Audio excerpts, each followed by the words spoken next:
l'emphysème dont vous parlez sous-cutané peut être un emphysème au niveau abdominal ou au niveau cervical. C'est le passage de l'air. Et dans ces cas, c'est dans les brûlures associées de la trachée ou de l'arbre bronchique qui peuvent se traduire par cet emphysème. Ou bien dans les cas de perforation œsophagienne, on sait que quand on respire de l'air peut aller dans le tube digestif et ça peut se retrouver également au niveau cervical comme au niveau abdominal. D'accord? Les signes respiratoires, hein, c'est des signes donc peut-être de gravité. Donc, il faut savoir que pour la brûlure, quand vous avez des signes respiratoires, c'est des signes de gravité. C'est peut-être on a une détresse, c'est peut-être on a une perforation, c'est peut-être qu'on a une atteinte de l'arbre bronchique ou de la trachée. D'accord? Quand vous avez des râles crépitants également, c'est la même chose. Et les signes généraux, maintenant, donc on a des inspections, peut-être palpation, auscultation. On a les signes généraux, c'est l'angoisse, bon, une agitation, la tachycardie, des brûlures cutanées ou oculaires, hein, qui peuvent peut-être donner une idée de,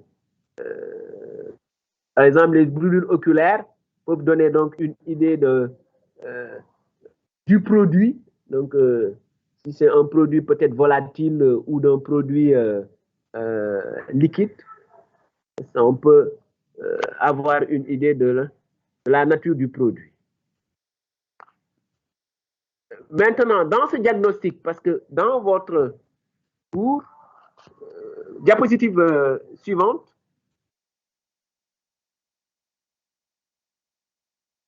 oui, vous avez parlé, vous êtes allé dans l'inhalation de cloche. Je ne sais pas, brusquement, vous donnez les signes en fonction du produit. Parce que Braille dit dans l'inhalation de chlore provoque une irritation des voies aériennes. Donc, le produit peut être un produit volatile, hein, donc qui va intéresser la filière aérienne, aussi bien la filière aérienne que la filière digestive. Donc, il faut, et dans ce cas, vous pouvez avoir des lésions trachéales et bronchiques qui sont importantes, qui vont entraîner peut-être une détresse respiratoire qui va être au premier plan par rapport aux signes digestifs. Donc là, je ne sais pas pourquoi vous avez préféré donner des signes par rapport au type de produit. Ça pourrait être réservé à CAT en urgence ou bien peut-être réservé peut-être dans une rubrique où vous parlez de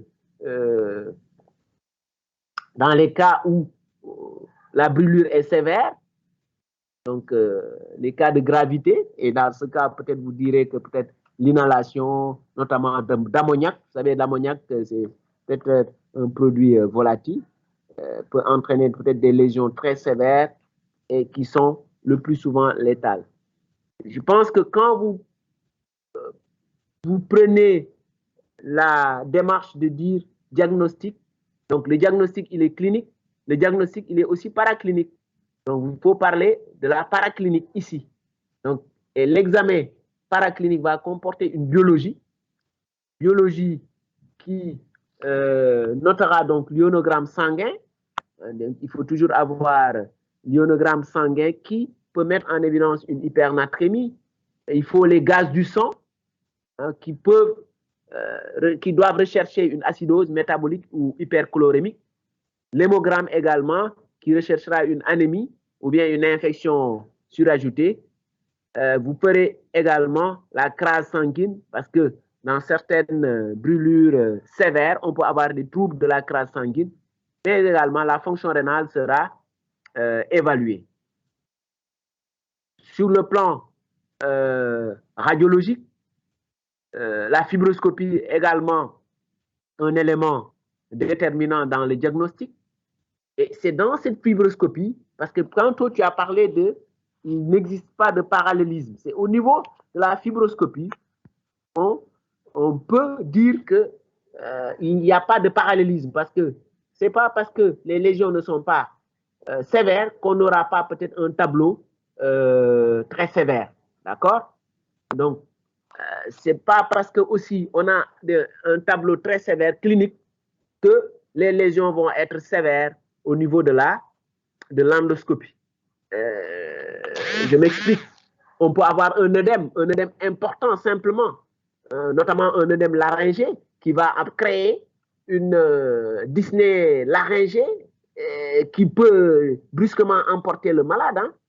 Donc, quand vous dites la dyspnée laryngée, c'est une dyspnée haute, donc une obstruction sévère du larynx par un œdème peut entraîner peut-être une mort subite ou une asphyxie subite, ou bien qui va pousser à réaliser en urgence une trachéotomie, donc pour libérer la filière aérienne. D'accord? C'est ça un peu qui explique le terme de pas de parallélisme anatomo-clinique. Donc, un œdème simple peut entraîner donc, une détresse respiratoire sévère qui peut même emporter l'enfant. Donc, la fibroscopie est donc idéalement doit être faite entre la 12e et la 24e heure après l'ingestion.